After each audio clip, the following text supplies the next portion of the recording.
Heard of it or is a member of our observatory? No, we're actually based in the South Bay. So before I open it up to Dena, I just wanted to do a quick intro about our organization. We primarily do bird conservation work, and that means research and education in the South Bay area, which is generally south of Highway 92. But we do have educational programs like the one tonight, as well as volunteer opportunities for people who want to study some birds in their local neighborhoods throughout the Bay Area, including San Francisco and the East Bay, things like that. So I brought a couple of things with me tonight. One is we have an invitation from the Richmond Columbia Sportswear Employee Store for any of our events. If anyone's interested in going to that store, you get the employee discount. So there's some of these back there.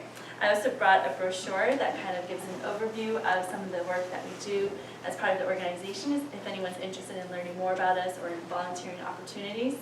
And then lastly, I brought some Seabird shirts that happen to be our shirts for this year. So if anyone's interested in those shirts, please see me afterwards. But the donation, this ticket and the pamphlet are in the back corner, so you can grab it after the event.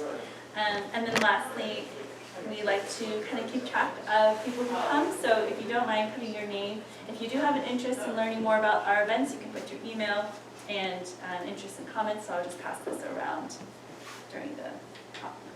Thank you. And now I'd like to introduce Dena Spatz. So Dena and I actually went to graduate school together at UC Santa Cruz. She was in the Ecology and Evolutionary Biology department, and I was in Environmental Studies. While she was in graduate school, she worked on island conservation and birds. And before I went to graduate school, I actually worked for the same kind of program, looking at some island conservation databases of removing invasive species. So today she's a senior conservation scientist with Pacific Rim Conservation, and they're in Hawaii, but she's based out of Sacramento. So we're very lucky to have her. I'm really excited to learn about all the seabird work she's been doing in the last decade, including looking at mercury and contamination in eggs, as well as seabird translocation studies. So that's moving them from one place to another. So I'll let Dena come up here and do her presentation, and then we'll have some time for questions, and I'll hang out too afterwards if anybody wants to talk about local conservation. Thanks.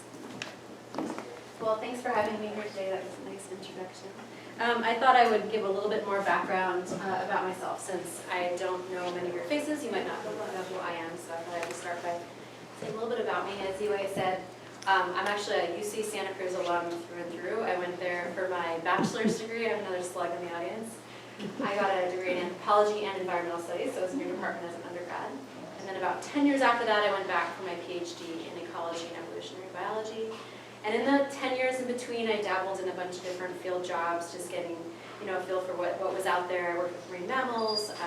I studied foraging seabirds in the San Juans in Washington, and I eventually ended up in the San Francisco South Bay for about 3 years, working with San Francisco Bay Bird Observatory and the USGS, looking at foresters' tern nests and American absets and seeing how mercury impacts their breeding success. And that experience really kind of enlightened me to conservation issues, especially along the coastline.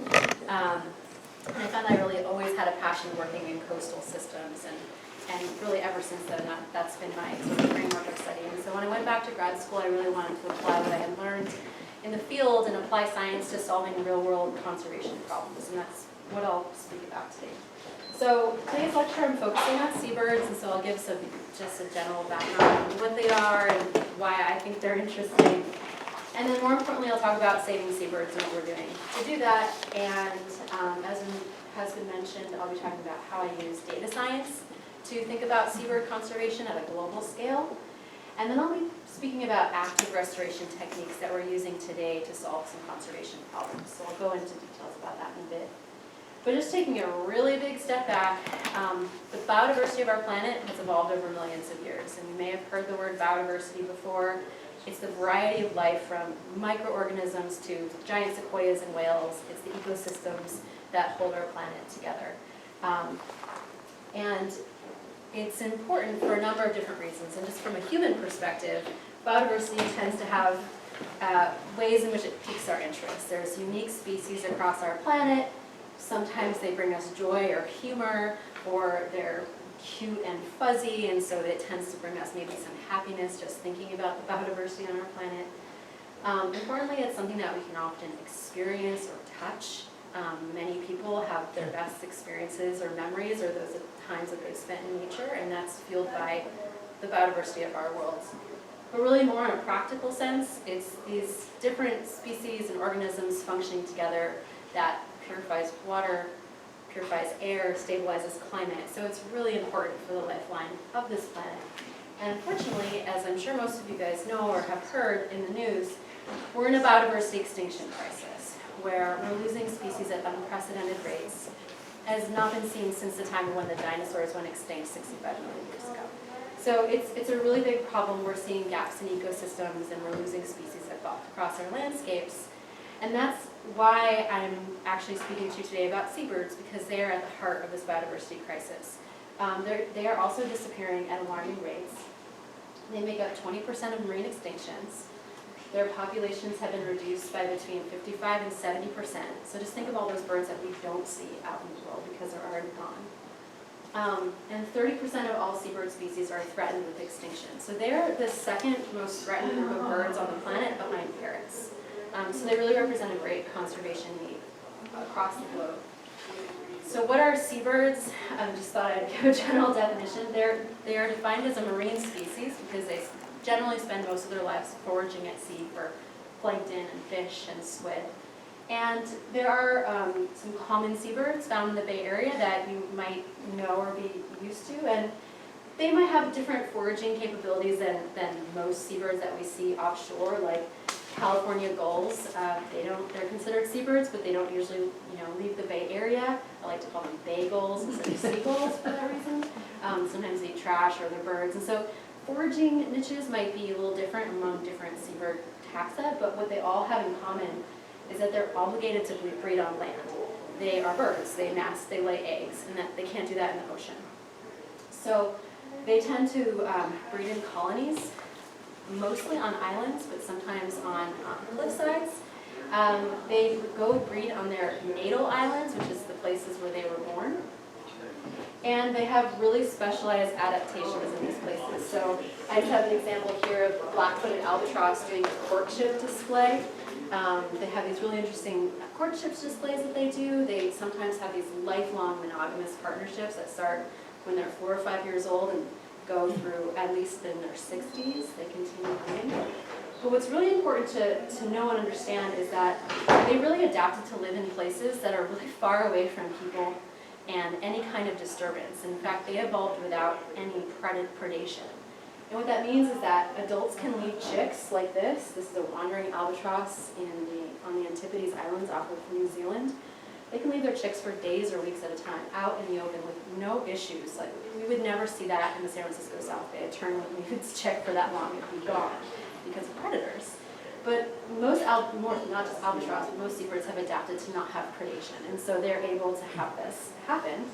But as a result of human colonization across our planet, and with them bringing invasive species, which I'll talk about in a minute, that has really what's been causing most seabird declines around the world. And in fact, 50% of all seabird species are at risk from invasive species. And what those are non-native, in this case, mostly mammals that have been brought to islands by people either on purpose or accidentally. And because seabirds have no defensive strategies, because they've evolved without any kind of predation, they have no way to stop that from happening. And so mammals, especially predators, are driving seabirds extinct at their breeding site. Another major threat for seabirds is from fisheries bycatch. So across the world's oceans, seabirds are interacting with nets and with long lines, and they get caught up in those nets and they drown. So that's another global phenomenon that's impacting seabirds around the world. And then, of course, other threats include habitat loss, disturbance, pollution. These are things that we're maybe more familiar with. It's things that we actually see a lot more frequently in the Bay Area. All the seabirds here are impacted by these same threats, but just to different degrees. And so why should anyone care about this? Well, seabirds are important. They're more than just cute puffins that you can put on cereal boxes. They are really important for ecosystems. So this puffin here has some fish in its mouth, and what happens with those fish? They eat it, and then they poop it. And that guano has a lot of nitrogen and phosphorus because of the marine influence in their diet. And those nutrients help modify vegetation and soil on islands and on coastlines and in places that wouldn't normally have those kinds of nutrient inputs.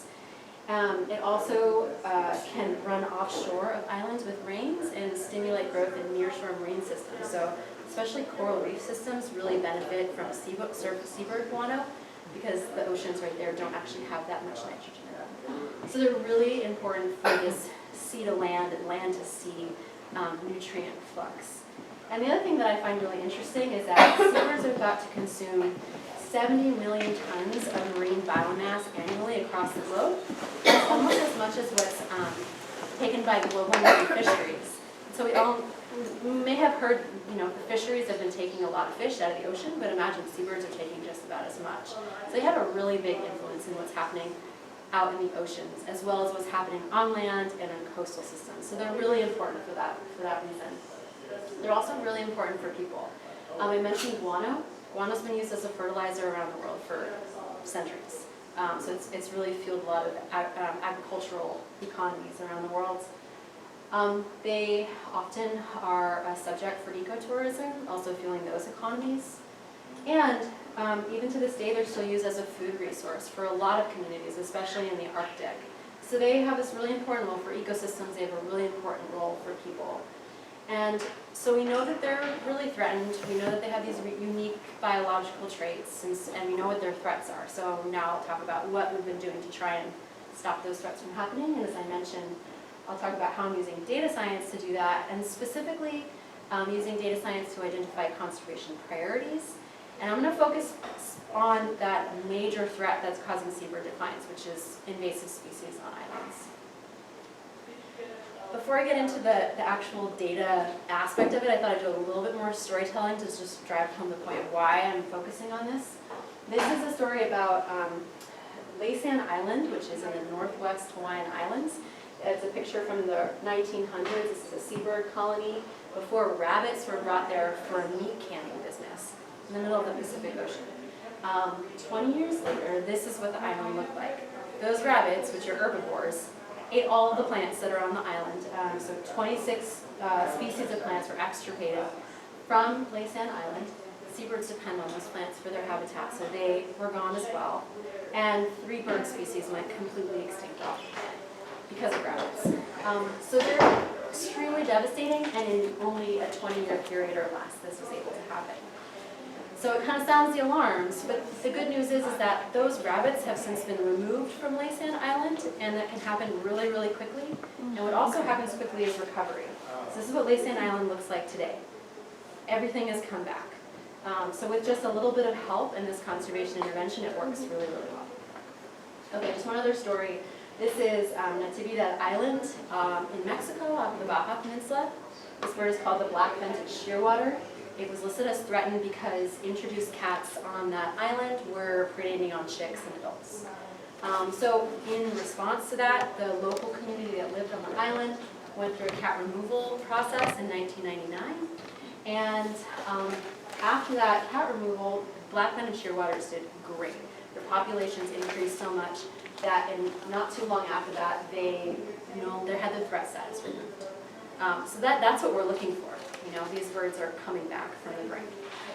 And the other really cool thing about this story is, I mentioned this was a community-based project, and so it was able to bring this shearwater into the viewpoint of local community who really had pride and made this a flagship bird for their community. And I really like that conservation outcome. Okay, so there are stories that tell us that there are benefits from managing invasive species from islands, and I'm mostly thinking about mammals because they're have the biggest impact on seabirds. So my colleagues and I wanted to know, okay, beyond the storytelling, does the data really say this? So we spoke to experts around the world, we dug through literature to find out, tell me everywhere in the world where when an invasive mammal was removed from an island and we saw recovery from native species. So that's what this map is showing. It's a map of the world. Each dot is an island where there has been a recovery of a species after invasive mammals were removed. And this identifies 329 species on 284 islands. So the data is here. It says this works. And just an example of what I mean by recovery. This is 67 species here that were able to recolonize islands on their own. That means they were there, they were lost when they were invasive species. When the invasive species were removed, they came back on their own, which is great. And 75% of these were seabirds, which means they really do respond to this conservation intervention. So it really helped drive that home. So we know about the threats and we know about the conservation solutions. So where should we go to implement it? Each red dot here, I'm going to show a lot of maps after this. Each red dot here represents an island in the world. There's over 400,000 islands. So where do we go to prevent seabird extinctions? Before we can answer that question, we need to think about resources that are not available. So this blue column right here represents the funding that's needed to save birds just in general in a year. And this gray box represents the money that's actually available for bird conservation. So it's quite a disparity. And conservation is limited by financial resources, essentially. So what grew out of this disparity was this thing called systematic conservation planning. What it is a data-driven, strategic, logical approach to identify conservation priorities, to maximize your return on investment, maximize on the dollars that you're actually spending, and to scale up conservation activities around the world. And the other neat thing that comes out of this is the idea is to take all that data that people are collecting from all different places and turn it into information that can be used to identify important priorities to prevent extinctions. And so this is what my research has been on in graduate school and since then.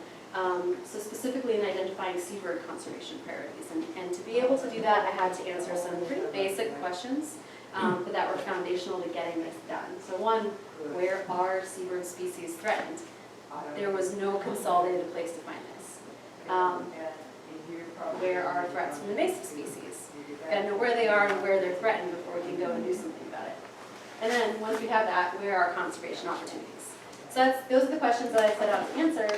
And it was a collaborative project that I did in grad school at UC Santa Cruz with a nonprofit called Island Conservation, with BirdLife International and the IUCN. This is a picture of the splash page from the website that now is a public-facing website. You can go online and see all the data. It's all publicly available. It looks like it got cut off on the side, but it's tiv.islandconservation.org. So what that biodiversity database contains is data on threatened terrestrial vertebrates, so not just seabirds. I was looking at basically all land-based creatures that have spines. And I used the IUCN Red List as a standard for threat. The IUCN Red List is a global standard. It doesn't take politics or governance into play when deciding what's threatened or not. It just uses the science and expert opinions, which is really important when putting everything in the same playing field. And this is critically endangered, and vulnerable are considered threatened, and so those are the species that we included in the database. We identified the breeding islands for these species, and then the invasive animals on islands. So I didn't look at invasive plants or insects, animals. And then to think about where conservation opportunities might actually exist, we have a number of factors that we need to collect. So social factors, human inhabitation, country, income, and physical factors like elevation, area, ecoregions, so we can understand the biogeography of these places, so we can make some decisions about them. And the way that I collected all this data was with a very large group of undergraduate interns. I could not have done it by myself. We scoured the literature, both published and unpublished, with the databases and online websites. We talked to over 500 experts to gather that information, fill data gaps. We sent it back out to them for review. So it was this really kind of expert review process to gather all this information into one place. And then as a result, we get these nice maps of where things are. It's amazing that until now we didn't know where threatened seabirds in the world were, and now we do. So here again is a map of the planet, and each orange dot represents an island with a seabird on it, and it's scaled by the number of seabirds there. And these are, again, threatened seabirds only. So this gives us that 30,000 foot view of from 400,000 islands to about 900 islands. So that's great. We've already whittled it down. And the other thing we wanted to know about were threats. Where are threats from invasive species on these islands? So each red dot here represents an island with a seabird and an invasive species. And each black one is a place where we've identified there being no invasive species there. It's a pretty red map. Okay, so we know where the seabirds are, we know where the threats are, so what are the conservation opportunities? And I mentioned that we need to think about feasibility, and that's why we collected data on social and physical attributes of islands. So what we learned were islands are relatively small, they're generally uninhabited, the ones with these threatened seabirds, and they're in high-income countries. Those three things together are really, really unique because high-income countries typically means that there's more funding available for conservation. And when islands are smaller and don't have people, it's just easier to work there. It's just the nature of it. So that's good. And not so good is that 92% of seabirds were on at least one island with an invasive species. So there's a lot of work to do, right? Those invasives were primarily rodents like rats and mice, cats, and ungulates, all that had been brought to these islands by people at some point since about the 1500s. And then finally we looked at where there was legal protection because enforcement of keeping invasives out or keeping human disturbance down is really, really important. So we learned that 60% of those islands were actually not protected. So that identifies another conservation opportunity.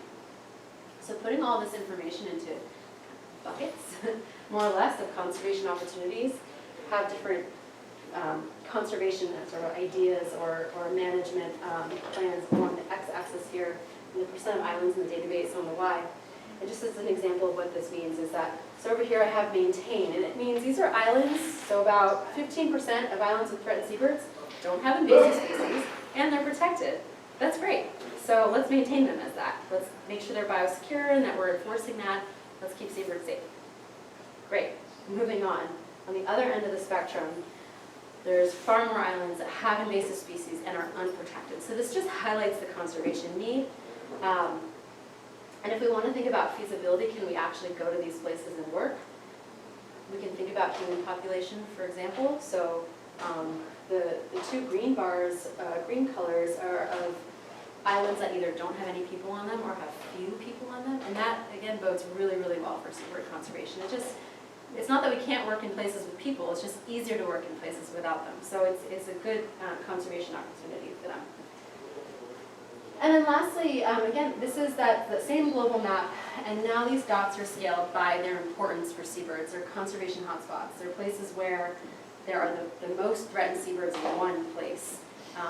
Maybe species that are not found anywhere else on the planet, and there's multiple of them in one place. So just, for example, along the west coast here, there's a couple little red dots and some orange dots in there. That represents the California Channel Islands down in Southern California, as well as the Farallon Islands that's here off of the coast of San Francisco. And the ashy storm petrel breeds in both of those places and is listed as endangered on the IUCN list. And it's really, really small. It's a chick. It's a very young, fluffy chick.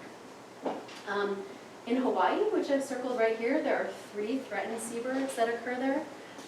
Hawaiian petrel, Newell's shearwater, and black-footed albatross. And I'll talk more about those later on in the talk. Going outside the U.S., I just thought I'd point out on the global scale, this is representative of Gough Island in the South Atlantic. It's part of the UK overseas territories. It's got quite a number of threatened seabirds that are breeding there, including this Tristan's albatross that's only found on those 2 islands. And invasive mice have famously learned to predate on albatross petrels on that island. And so the Royal Society for the Protection of Birds has already started up a mouse removal campaign to go out there and prevent these seabirds from going extinct, which is great. And then finally, I wanted to bring you over to South America, to the Galapagos Islands. And specifically, there's this island called Floriana. It has Galapagos penguins and Galapagos petrels and a number of other non-seabird threatened species. But what I like to talk about with this island in particular is this is one where there are people living there. And so the removal of invasive species, in this case cats and rodents, is really important not just for these seabirds, but it's important for the people that live there because they need food security. Rats are known to damage crops, pass on diseases, and so they're just bad for human livelihood in this island. So for the community, it's really important to remove rats, and economic security is really important. The Galapagos are famous for tourism because of biodiversity. So if it's lost, what do they have left? So there's a number of reasons to remove invasive species from islands, other than just biodiversity benefits. It's also benefits to people as well, which is really important. So the last thing I'm just going to say about data science in this context is that we can use it to look at other threats too. I mentioned I looked at elevation as one of the physical factors on islands. So again, the same island, same map of the world, still islands with seabirds on it, but now they're scaled by where sea level rise is going to be really impactful. So red dots are where 3 meters of sea level rise will completely inundate an island.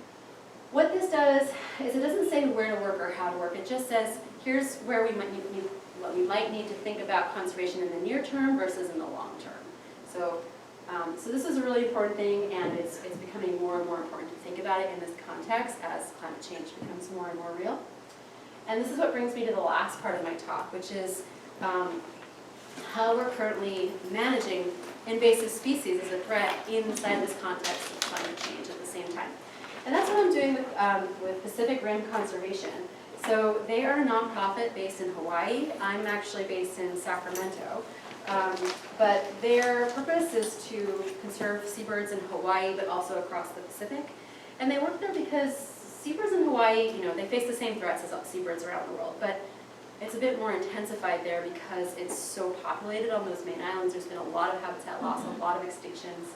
Invasive species are everywhere, and climate change is a really big issue. So the mission of Pacific Rim Conservation is to maintain and restore native bird diversity populations and habitats in Hawaii and across the Pacific. And the way that they do that is through addressing climate impacts, through managing invasive species, and physically restoring native habitat, both native plants and native seabirds and other avifauna, to really bring back biodiversity in Hawaii, which has been greatly lost over the years. And just for some context, in case you're not familiar with Hawaii, these are the main Hawaiian islands down here in green. They're relatively large and high elevation. They're mostly populated. And then all of this is also Hawaii, which stretches out for thousands of miles. And all this land is basically coral atolls. They're really, really low-lying islands that contain the majority of Hawaiian seabirds. That habitat mostly looks like this. And you have seabirds nesting basically at the high tide line. And we know from climate predictions that that high tide line is going to change dramatically really, really soon. But unfortunately, we're already seeing those things happen now. Saltwater intrusion is already happening along the coastline, along low-lying islands. This picture was taken not that long ago of a flooded Laysan albatross nest. So this is not a future threat. This is a threat that's happening now in Hawaii to seabirds today. So as an example of what could happen when sea level rise is matched with storms or other wave activity, this is Midway Atoll, which is in the northwest Hawaiian Islands, with a seabird colony before a tsunami event. And this is what it looked like after the tsunami event. As the water came in, pummeled chicks and adults of these albatross. And there's also burrowing seabirds that actually nest underground in sand. And sadly, most of them were buried alive by this intense inundation from these storms. So this is really hard to see, and it's hard to swallow because we thought we already knew what all the threats were and how to deal with it. But this is where Pacific Rim comes in because this is supposed to be about saving seabirds. What are our solutions to these problems? And so that's what I'm going to speak about now. So as a solutions-oriented program to those issues, including invasive species, Pacific Rim Conservation has a program called Operation Island ARC, No Net Loss.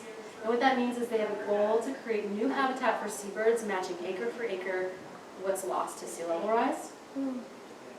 The method in doing that is to create mainland islands, essentially moving those birds away from places that'll be lost into higher elevation areas that are just more suitable for the future. What that means is using the main Hawaiian Islands, which, as I said, are populated. There's invasive species, there's human-wildlife conflict, so there's different things going on there, but it's really important. And so to secure them in these places, it also means excluding invasive species. And so we build predator-proof fences that keeps them out of restoration sites, and we remove invasive species from within it. And then we translocate or attract birds into those sites. So I'll give an example. I'll give 2 examples actually of how we're doing this. So here again is the black-footed albatross. We translocate them from the northwest Hawaiian Islands to James Campbell National Wildlife Refuge in Oahu. Black-footed albatross haven't occurred or bred on their own in Oahu for centuries. We think that they went extinct in the main Hawaiian Islands due to hunting and invasive species quite a long time ago. So this is a project to bring them back for the first time in really as long as we can remember. If you're not familiar with Oahu, this is what it looks like. Here's Honolulu, and James Campbell is down in this corner right here. And we construct a predator-proof fence, which you can see in the satellite image. It's this rectangular box that goes all the way around, and it's really close to the ocean, but it's far enough away that it's not of any concern about sea level rise or inundation in that area. There's a big natural coastal dune that separates it, so it's set back, which is really awesome.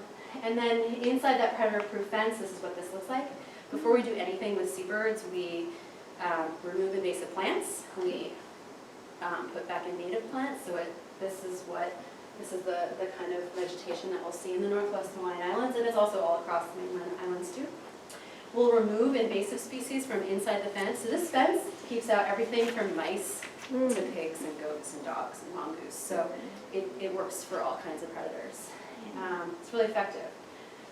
So once that habitat is safe for seabirds, then we'll start getting them in there. And the way that we do that is first we set up a social attraction system. So we'll put out decoys of adults in that courtship display. In the very beginning, I think I had a picture of adult black-footed albatrosses courting.